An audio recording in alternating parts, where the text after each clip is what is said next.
Hello, and welcome to Acapella Adventures. What I'm trying to do with this is it's set for a hair over 5 minutes of solo actual play as a rapid demonstration, intro, and execution for playtesting certain concepts related to the 3D10 systems expressed in Chrome, Emerald, and possibly other systems as they develop. For Chrome, we are playtesting the Punky module I'm writing. So the first thing we need to do is begin with having our first 4 PCs. I'm going to randomly generate them as a part of being play. So I'm going to go to player characters. I'm going to roll 3d10, subtract 2, so it's 11, 12, 10. The first player character I have is Gonzo. Oh. All right. So, he is a young child soldier. This is a post-apocalyptic world of Chrome. Well, not post-apocalyptic, pre-apocalyptic. And kind of in the whole cyberpunk vein.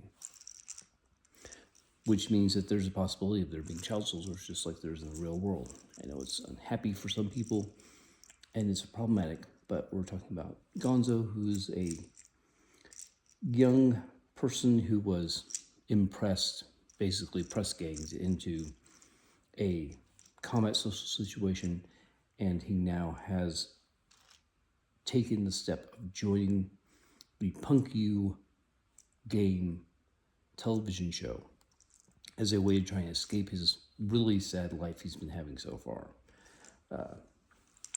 One of his quotes is that he says, "I want to die less than you. I won't die without punking you first."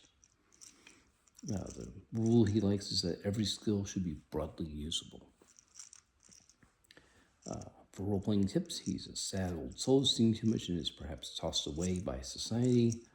But, you know, it's a random character that helps illustrate some of the sadness issues in this world. So, we'll record Gonzo real quick.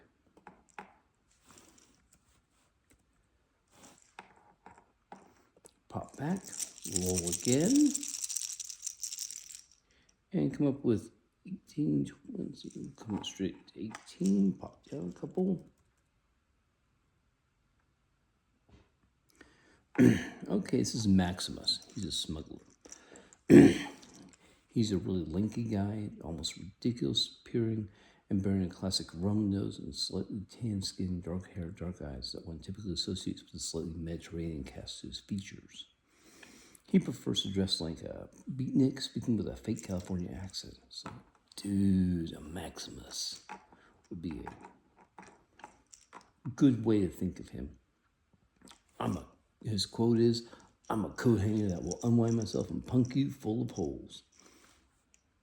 His favorite rule is all vehicles with autopilot have a sensors rating of at least 1 to tie into the system. And for role-playing tips, make yourself seem bigger and use a border house reach when possible.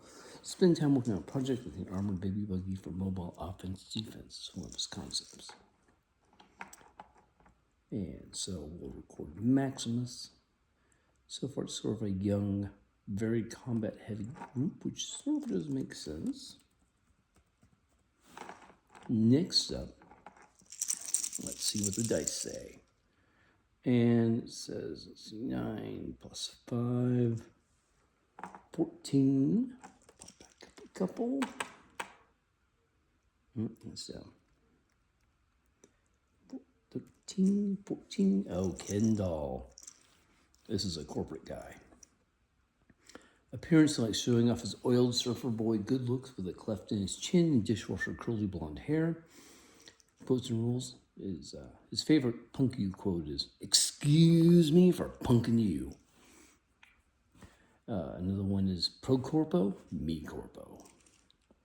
He likes woo-foo reloading as a thing, especially with finesse plus fast draw and the relevant tools. So, pulling out the guns, emptying them, throwing them to the side. It's a very cool trick, but ultimately wasteful in technology. But then again, if you aren't really good at reliving things, might as well. He was born the incredibly handsome Kenneth Dalton. Corporate life was going to be good for him until creepy runners exposed him as a weak point, and now he's trying to redeem himself by being on the Punk U show.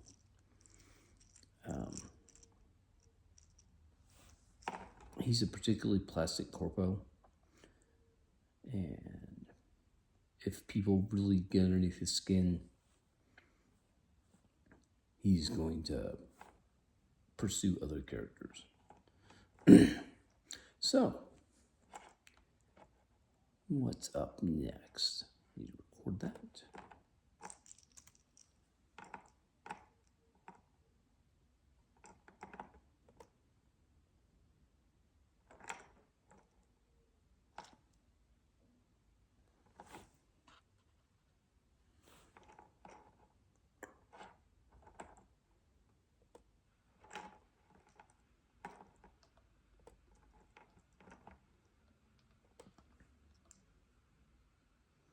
All right, so it obviously takes more than 10 minutes, more than 5 minutes.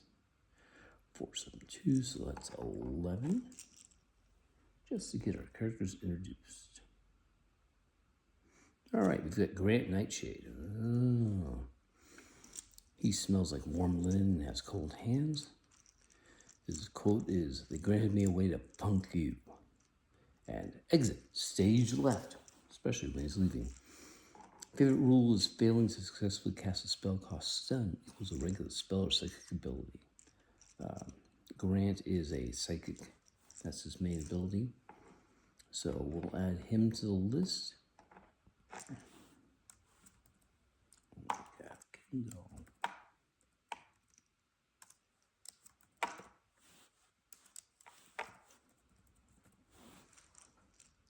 So that's our 4 characters. I'm hoping next show will be a little bit faster, get things done in a 5-minute period. But you know what? I didn't hear any of the triggers, so it tells me the audio is not quite right. That's okay. Doing the first round, getting everybody introduced. You've got Gonzo as a recap, and he's a child soldier, so problem, combat heavy, might be a little traumatized. Next up, we've got Maximus, who is the guy who handles all of the issues with equipment, and he's a good transportation specialist. He'd be interested in bicycles or motorbikes, things that he could get a handle on that could really play into his whole smuggler identity. Kendoll's corporate, so he's probably going to be the face of the group. And Grant Nightshade is the psychic. And what he's probably going to do is be able to dig up information on both the enemies and future situations eventually that will give them a huge tactical advantage in the long run, I think. Once he gets up high enough in his psychic abilities, he will definitely be able to predict things, see the future a little bit, and really start driving the team to be prepared in other situations. So that's all going to be a really nice thing. Chrome is a low magic, high-tech sort of world, so we'll see how it all plays out. So I need to cut the word out of my thing. But this whole thing, we're just going to roll with it, see what we can do. First time doing a solo adventure, so look forward to seeing me on Acapella introductions.